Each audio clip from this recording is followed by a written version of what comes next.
बहुत हंसी आती है खानों के बारे में सोच के। बॉलीवुड के 3 खान पहले मेरे को लगते थे, अभी मेरे को लगता है। आई एम सॉरी अगर किसी को मैं ऑफेंड कर रही हूँ, एक्चुअली आई एम नॉट। क्योंकि इतने देशद्रोही लोग मैंने नहीं देखे भाई, और इतने हिपोक्रेट है ना, एक नंबर के सबके सब भाई। इनको डालनी है मूवियाँ, ठीक है, जवान, टाइगर जिंदा है, बजरंगी भाईजान, क्या ना क्या दिखाना है, ठीक है। पर जहाँ असलियत में मौका आया कि भाई देखो अपने देश के लिए खड़े हो, अपने सोल्जर्स को सपोर्ट, वहां पे इन्होंने वाली अपनी कहते नहीं, हम तो ऐसे थोड़ा गूंगे हैं, हमारी है, हम तो नहीं बोल पाएंगे। 2022 में बीजेपी प्रवक्ता नुपुर शर्मा ने टीवी डिबेट में पैगंबर मोहम्मद को लेकर बयान दिया था, जिसके बाद पूरे देश में बवाल मच गया था। सिर तन से जुदा के नारे लगे, जान से मारने की धमकियां मिली और हत्याएं भी हुई और देश भर में हिंसा फैल गई। अब 2025 में कुछ वैसा ही माहौल बनता दिख रहा है।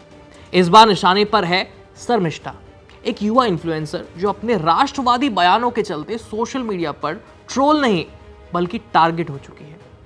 दरअसल पाकिस्तान के खिलाफ गुस्से में बोलते हुए शर्मिष्ठा ने पैगंबर मोहम्मद पर एक आपत्तिजनक टिप्पणी कर दी। बाद में माफी भी मांगी, लेकिन अब उन्हें वही रेप और मर्डर की धमकियां मिल रही हैं। सिर तन से जुदा वाले पोस्ट किए जा रहे हैं। वही डर, वही डरावना ट्रेंड वापस लौटता हुआ दिख रहा है। सवाल है कि क्या इतिहास खुद को दोहरा रहा है? शर्मिष्ठा ने क्या कहा, क्यों कहा और अब उन्हें किस तरह की धमकियां मिल रही हैं, इस पूरे मामले को समझना बेहद जरूरी है। और यह भी समझना जरूरी है कि लोकतंत्र में बोलने की आजादी कितनी है और सिर तन से जुदा वाली विचारधारा की भारत में कितनी जगह है। नमस्ते, मेरा नाम है आयुष और आप देख रहे हैं एबीपी लाइव। दरअसल पहलगाम में आतंकी हमले और भारत की जवाबी कार्रवाई पर बॉलीवुड के कई बड़े एक्टर्स की तरफ से कोई बयान सामने नहीं आया था। इसी से शर्मिष्ठा खफा थी। उन्होंने अपने एक वीडियो में बॉलीवुड को आड़े हाथों लिया। पहलगाम हमले के बाद देश की जनता और सरकार जहां पाकिस्तान के खिलाफ एकजुट दिखे, वहीं बॉलीवुड की खामोशी पर उन्हें नाराजगी थी। और नाराजगी भी ऐसी कि शर्मिष्ठा हर वीडियो में खूब गालियां दे रही हैं। लेकिन उनकी मंशा देशभक्ति की थी। कई लोग इससे सहमत थे तो कुछ ने इसे असभ्य भाषा कह करके नकार दिया। लेकिन देश प्रेम के चलते लोगों ने ज्यादा आपत्ति नहीं जताई।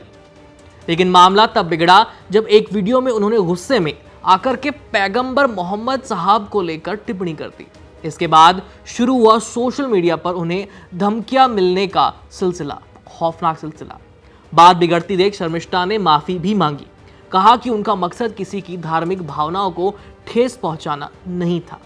लेकिन उनकी माफी से मामला शांत नहीं हुआ। सोशल मीडिया पर कुछ कट्टरपंथी ग्रुप्स ने शर्मिष्ठा के खिलाफ नफरत भरा अभियान शुरू कर दिया। उन्हें खुलेआम सिर तन से जुदा की धमकियां दी जा रही हैं। कुछ युवाओं ने इसी नारे पर रील्स बना करके पोस्ट की है।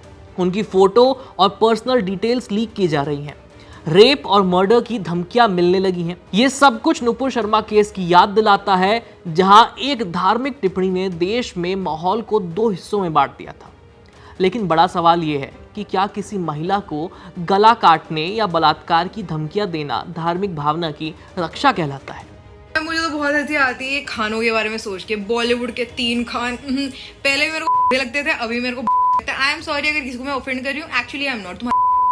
क्योंकि इतने देशद्रोही लोग मैंने नहीं देखे भाई, और इतने हिपोक्रेट है ना, एक नंबर के सबके सब भाई। इनको डालनी है मूवियाँ, ठीक है, जवान, टाइगर जिंदा है, बजरंगी भाईजान, क्या ना क्या दिखाना है, ठीक है। पर जहाँ असलियत में मौका आया कि भाई देखो अपने देश के लिए खड़े हो, अपने सोल्जर्स को सपोर्ट, वहां पे इन्होंने वाली अपनी कहते नहीं, हम तो ऐसे थोड़ा गूंगे हैं, हमारी है, हम तो नहीं बोल पाएंगे। भारत का संविधान किसी को भी धर्म का मजाक उड़ाने की इजाजत नहीं देता। बिल्कुल सही बात है। लेकिन वो ये भी नहीं कहता कि किसी के बयान पर उसकी जान ले लो। शर्मिष्ठा के बयान से अगर कोई आहत हुआ है तो कानून है, कोर्ट है, FIR दर्ज कराएं आप। लेकिन खुलेआम गला काटने की धमकी देना ये कानूनन जुर्म है, आतंक है। अगर शर्मिष्ठा पानोली के खिलाफ उनके बयान को लेकर के कानूनी कार्रवाई होती है तो उन्हें BNS की धारा 194 यानी धार्मिक भावना को ठेस पहुंचाना, जिसमें 3 साल तक की सजा हो सकती है, जुर्माना लग सकता है या दोनों हो सकते हैं। और दूसरी धारा के तहत उन्हें यह सजा हो सकती है, यह है BNS की धारा 196 यानी दुश्मनी फैलाना धर्म, जाति आदि के आधार पर। इसमें 3 से 5 साल तक की सजा हो सकती है, जुर्माना लगाया जा सकता है या दोनों हो सकते हैं। तो ये मैंने आपको वो सिनेरियो बताया, अगर शर्मिष्ठा के खिलाफ केस दर्ज होता है तो उन्हें कितने साल की सजा हो सकती है और किन धाराओं के तहत केस दर्ज हो सकता है। सोशल मीडिया पर कई लोग अब सरकार और पुलिस से मांग कर रहे हैं कि शर्मिष्ठा को सुरक्षा दी जाए।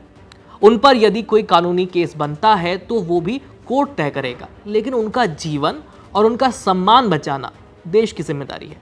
क्या हम नफरत के जवाब में और ज्यादा नफरत को सही ठहराने वाले हैं? सोचिए, अगर आप शर्मिष्ठा से असहमत भी हैं तो क्या ये सही है कि उन्हें बलात्कार और हत्या की धमकी दी जाए?